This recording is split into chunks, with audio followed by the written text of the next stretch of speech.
Good evening, ladies and gentlemen.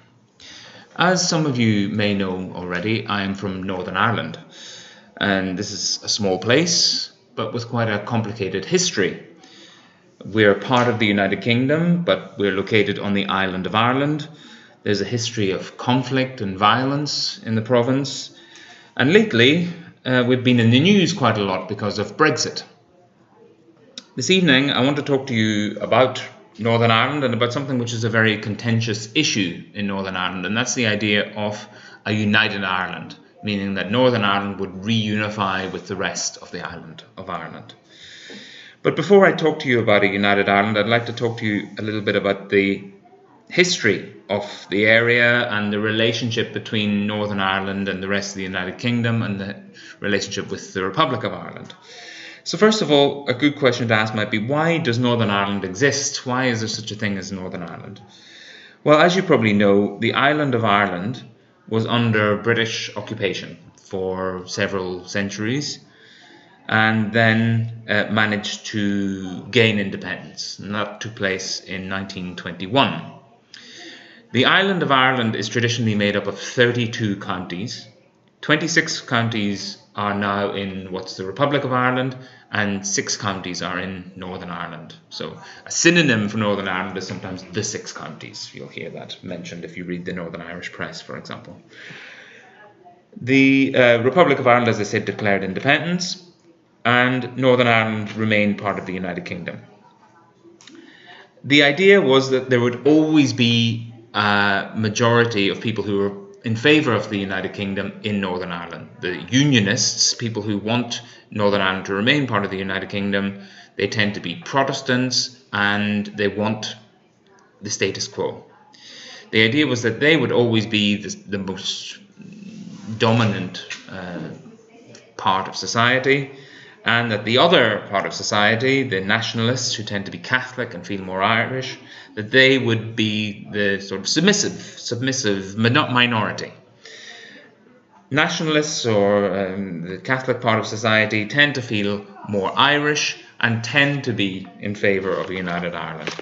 And you might think I'm sitting on the fence a little bit by using all this language like tend to be and whatever, but Northern Ireland is a very complicated place, and as I say later on, we can't take anything for granted.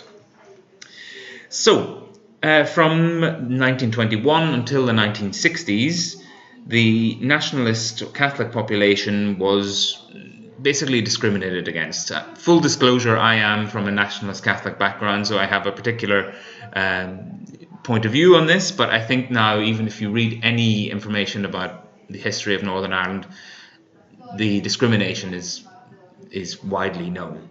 So there was discrimination in a number of areas, for example, public housing, education. Catholics couldn't go to university. It was very difficult for Catholics to get access to jobs in the civil service. Any sort of government jobs were generally reserved for Protestants or people from a unionist background. And the Catholic population, understandably, were not very happy about this. So in the late 1960s, a civil rights movement was founded, and it was inspired by other movements like the student movement in Paris and the African American movement in the United States. And this movement brought about a certain number of changes, and Catholics could go to university, and there's greater access to public housing, for example. But for some members of the nationalist community, this wasn't enough. Things weren't progressing quickly enough. They wanted to push for Irish reunification. And one way to bring this about was the terrorist organisation that you probably all have heard of, the Irish Republican Army, also known as the IRA.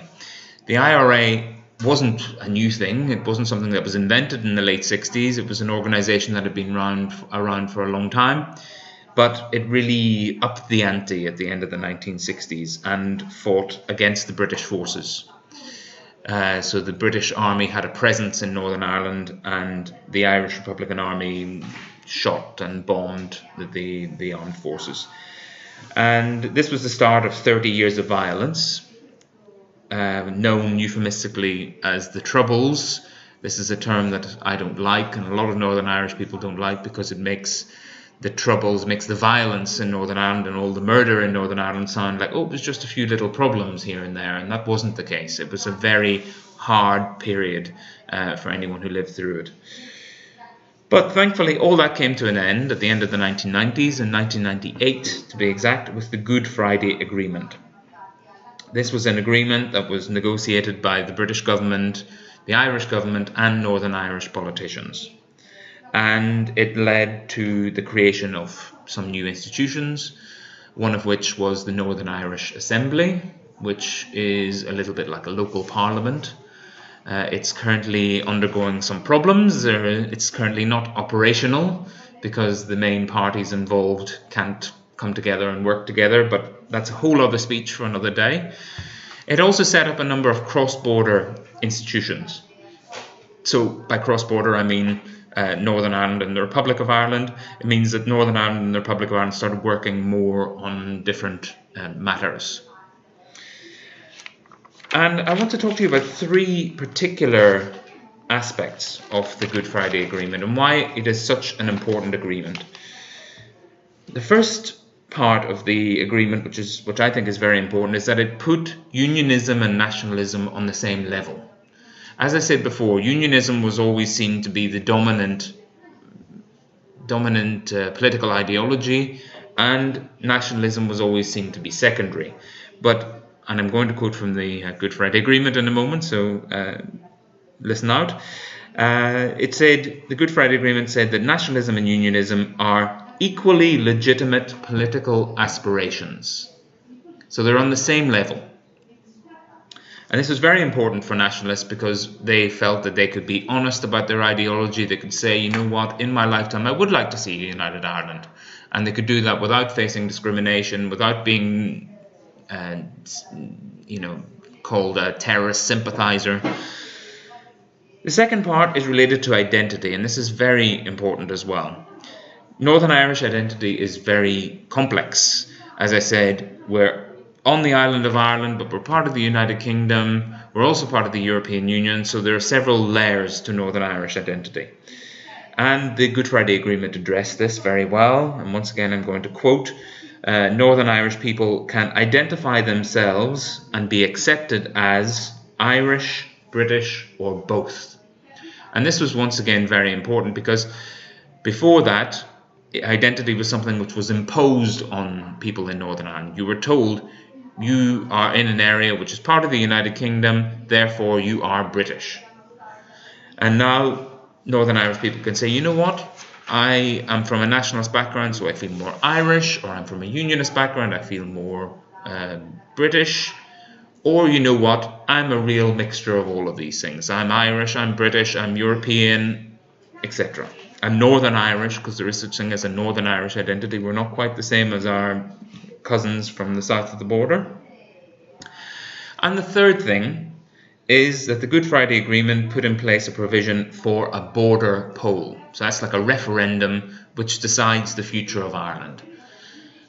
So there could be a vote at some time in the future on the future of Ireland.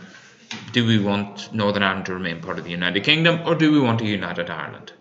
But this border poll will only take place if it appears that the majority of people will vote in favour of a united Ireland. So it's not going to take place at any time today or tomorrow. So another important milestone is 2016, which was when, of course, the Brexit referendum took place, and there was a division in the United Kingdom between the four nations. England and Wales voted to leave, and Scotland and Northern Ireland voted to remain. And of course, the Irish border became a hot topic. Why was it a hot topic? Well, at the moment, the Irish border is a border between two EU member states. It divides the UK from the Republic of Ireland. However, in the future, it will be a border between the United Kingdom and the European Union. So that's very difficult. And because of the violence of the past, because of the conflict of the past, it's particularly difficult because the border was always targeted by terrorist groups. There was physical infrastructure. I'll come back to physical infrastructure in a moment. But there were border controls, there were border checks, and terrorist groups like the IRA would try to blow them up. And it was a very dangerous place to work or live near. So the British government and the EU have done everything in their power to avoid a hard border, because it harks back to the past and it's very inconvenient to have border checks and customs personnel and all of these things. So the hard border is something which needs to be avoided at all costs. But as you'll know if you've been following developments, it's not as easy as that. And of course, some nationalist parties, some hardline nationalist parties in particular, sorry I didn't give you this in advance, but Sinn Féin, one of the nationalist parties, have been pushing for a border poll because of all these developments linked to Brexit. So, what about the numbers to back up support for a united Ireland? Is there support there? Could it actually happen? Well, in political terms, in terms of the makeup of the Northern Irish Assembly, it's pretty much evenly spread between nationalists and unionists. So the political parties which sit in the Northern Irish Assembly have to belong to one of three groups. They belong to a unionist group, a nationalist group, or an other group. So there are the unionist parties have 40 seats in the Northern Irish Assembly. The nationalist parties have 39 seats, and the other parties have 11 seats. So it's quite evenly spread between unionists and nationalists, as you can see. And this is, logically enough, reflected in the population of Northern Ireland, the makeup of the population. So the latest census states that the population of Northern Ireland is 1.8 million. This was back in 2011, that was the last census. And 41.6% of the population are from a unionist or Protestant background. 40.8% are from a nationalist or Catholic background, and 16.9% are from an other background. So that means that they don't identify as nationalist or unionist, they're just their own thing. However, the nationalist or Catholic community is the one which is experiencing the highest population growth. So things are definitely changing, and it looks like the nationalist or Catholic community will actually overtake the Protestant or unionist population in the future. I'll let you decide why that is yourself, but I think the word Catholic maybe gives you a hint. So, as I said before, we can't assume anything when it comes to Northern Ireland. I said before that the nationalist or Catholic community is growing fast, but that doesn't necessarily mean that all nationalists or Catholics will vote in favour of a united Ireland. Some people will vote for ideological reasons. They'll think, yes, I'm a nationalist, I feel Irish, I want to see the reunification of Ireland, and they will vote with their hearts. However, and I know from my own family that some people will vote with their heads, and they will not vote for a united Ireland for practical reasons. They are what we would call economic unionists. So they're very happy at the moment with the situation, being part of the United Kingdom. They have access to free healthcare through the National Health Service, the NHS. There are certain government benefits. They've paid into the British pension system, and they're worried about what will happen in the future if Ireland is reunified. So for practical reasons, they may vote with their heads and not vote for a united Ireland. And then there's the other side of the coin, which is that there are young unionists and Protestants who are very anti-Brexit, who think that Brexit is a bad thing for the island of Ireland as a whole, and they don't feel reflected by some of the unionist parties in Northern Ireland who are, you may have heard of the Democratic Unionist Party, the DUP, which is pro-life, so anti-abortion. It's very anti-LGBT, so they don't feel reflected in these the policies of this party. And in the past, these young unionists or Protestants may have been afraid of the reunification of Ireland because they thought they would be in some sort of Catholic state. The Roman Catholic Church had a very strong influence in the Republic of Ireland, as you'll probably know. But if you've been following the news in Ireland, you'll know that that has diminished. And in the past few years, there was a referendum on gay marriage, which legalized gay marriage, and a referendum last year on abortion, which gave abortion rights to Irish women. So the influence that the Catholic Church once had over Ireland is gone, or certainly strongly diminished. And what about polling about a united Ireland? What are the numbers when it comes to who's in favour of it, who's against it, how many people, etc.? Well, according to a 2016 survey, if there is a hard Brexit, 53.5% of people would be in favour of remaining in the United Kingdom, while 46.4% would be in favour of a united Ireland. 46.5%, I guess it is, would be in favour of a united Ireland. So it's quite close, but that's in the case of a hard Brexit with a hard border, etc. And as I said, the population is changing, and there's a lot of population growth, so we don't know how that's going to pan out in the future.